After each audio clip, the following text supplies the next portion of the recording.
Someone left a comment about Bernie Sanders in the climate change town hall, because it really wasn't a debate, right?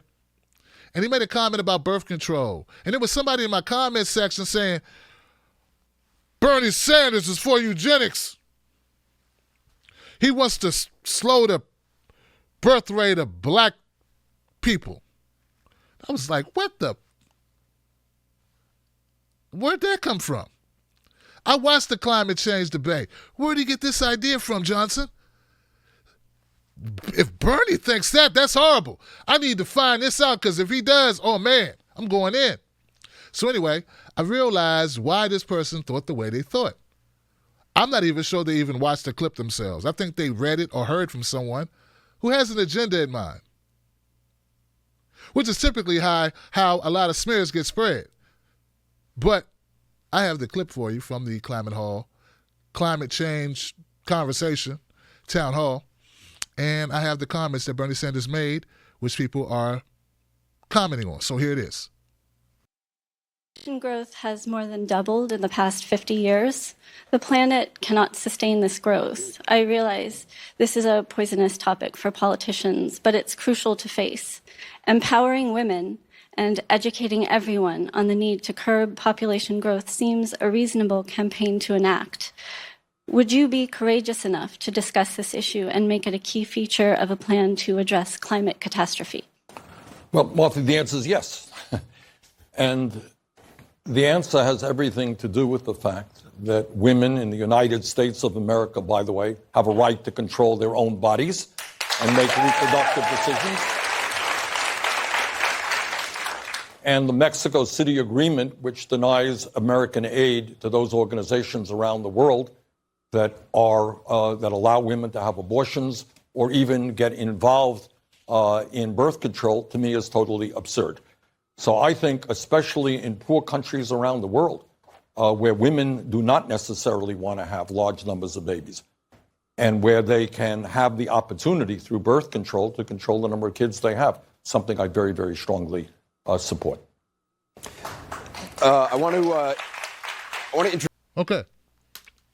All right. Okay, so what I'm getting from this clip is the woman asked him about climate change and asked him about population control, asked him about birth control, right?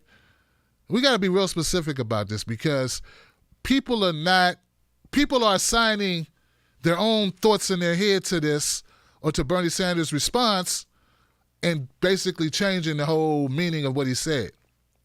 All right, so let's just take a second, take a moment. Let's rewatch it and then be very careful, because I don't want to misstate it. I want to make sure I get this right.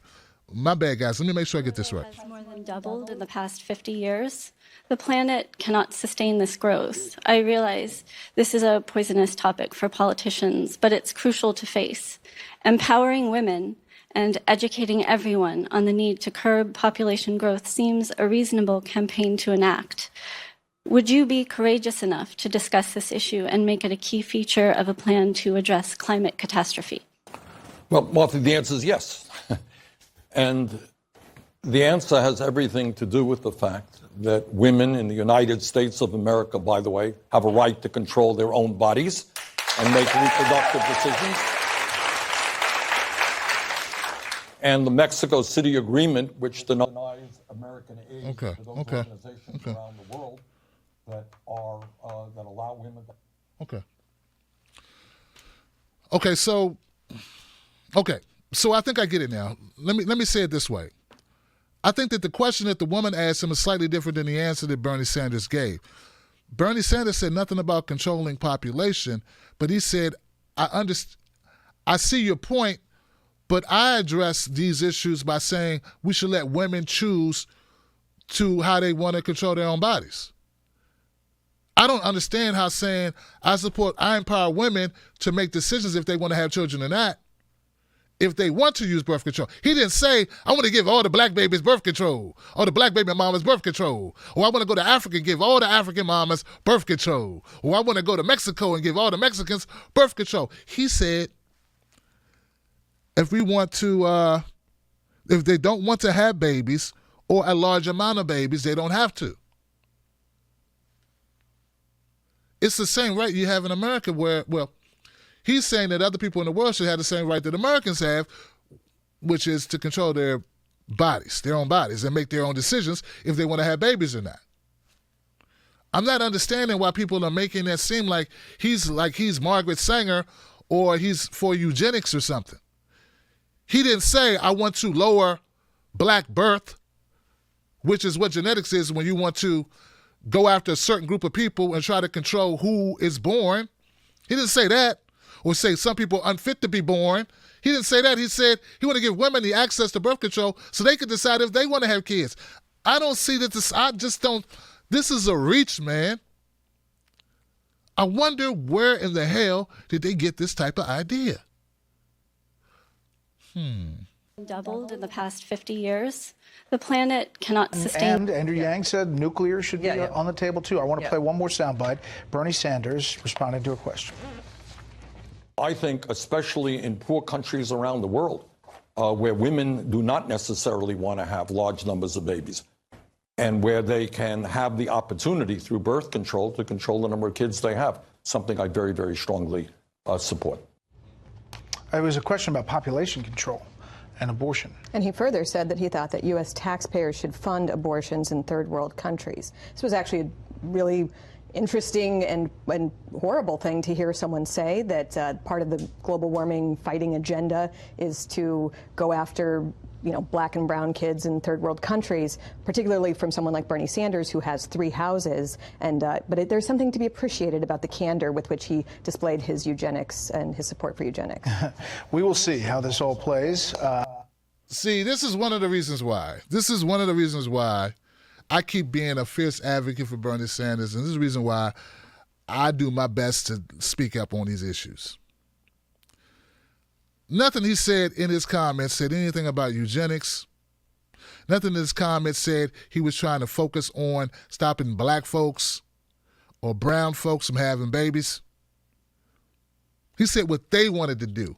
He didn't say what the government wants them to do or what America wants them to do. He said if they want to do it. That's the difference. Not forced sterilization. You do understand that's what eugenics was, right? See, this is part of the thing. There are people who don't understand that Bernie has the best policies. Follow me here, guys. Bernie has the best policies for black folks in the United States. Bar none. Period. End of fucking conversation. There are people that don't want you to like Bernie because he has those policies, because he is challenging the system and he's threatening to take money out of the pockets of Wall Street and these big corporations. Do you understand? Do you understand what misinformation is? Do you understand what propaganda is? And do you understand that people that you watch or people that you like or people that you think are on your side may actually not be? Come on, man. The reason why this lady just smeared, what does Bernie have in a couple of houses? Bernie is the brokest senator in America. And he's 78. He's been a senator for a long time. He's the brokest senator in America. And they still talk about him having a couple of houses. Dianne Feinstein paid as hell. If you compare Bernie Sanders' money to Dianne Feinstein's money, he's got his pockets inside out. He's got on shoes with holes in them. He's catching the bus, and he's begging for a bus token if you compare their money. You understand what I'm saying? But you listen to this. So when you're listening to these people who are smearing Bernie Sanders for stuff he didn't even say, who are drawing their own conclusions to steer it in the conversation, why do you? It's the same thing with the reparations conversation, where they try to make Bernie seem like he's the most horrible racist candidate running because he doesn't support H.R. 40 or he doesn't support reparations. Once again, I don't agree with him not supporting H.R. 40. Okay? I don't. But there are people who signed on to it this election cycle who have been in Congress for several years. That bill was there for 20 years. They just signed it now because they're running, and they're pretending, they're feigning like they care about reparations. They only care about it because they know it's a way to hurt Bernie Sanders. Because once again, Bernie Sanders has the best policies that will help not only black folks, but I'm talking to black folks because they're making this about black folks. They're not making this about white folks, Johnson. That's what they're making it about. Understand when you're being targeted and when there's a smear campaign underway. There are people right now who are taking a big dump on Bernie Sanders for some reason this election. I don't know why. Last election, they supported him. This election, it's a different story. I don't know where that's coming from. Kind of weird. Kind of weird to me. His policies only got better. His criminal justice bona fides only got more strategic, more precise, more emphatic. His policies only got more backbone to them. They only got fleshed out further. They only became more empowering to poor people, to the middle class, to black people, to Latino people, to all people who work for a fucking living. But for some reason, this is the type of story that gets legs. I'm not telling you to don your aluminum foil hat. I'm not telling you to go join the InfoWars crowd, but I am telling you to open your damn eyes, man and woman. There's a reason why they smear There's a reason why they smear Bernie Sanders the way they do. Giving a woman who asks for it, who wants it, a birth control pill is not the same thing as sterilizing her against her will, which was what was done in America. Get it right. People rewriting history. All right. Well, guys, follow me at Real Tim Black on Facebook and Twitter. Email me if you're pissed off at tim@timblacktv.com, or better yet, if you want to cuss me out, send it to your mama's house at timblacktv.com. That's where I'll be. What else? Thursday are going to be debates. Right, we're going to have debates Thursday. I'm looking forward to covering it. I'm disappointed once again that Tulsi Gabbard's not going to be in those debates. I was also thinking, guys, I don't know if you know about this, what you thought about this, but maybe by the time the next debate comes around and Tulsi qualifies for that debate, maybe some more people will have dropped out. You know what I'm saying? I'm just saying, maybe some more people will drop out. Get out the way, you know what I'm saying? I mean, they don't have anything unique to say. At least Tulsi has a unique point of view. Like, there's nothing unique about Amy Klobuchar. She needs to go. Go. Mike Bennett, go. Leave. Get out. There are people that need to go, man. Like, let's go ahead and just whittle down the field. Bill de Blasio, just whittle it down. Just cut off separate the wheat from the chaff. Just go ahead and silence, remove, scrape away, give it a taper. Get these people the hell out of, get them out of here. All right. Now I want to go to my super chat and see what people have to say. I know this is going to be very interesting.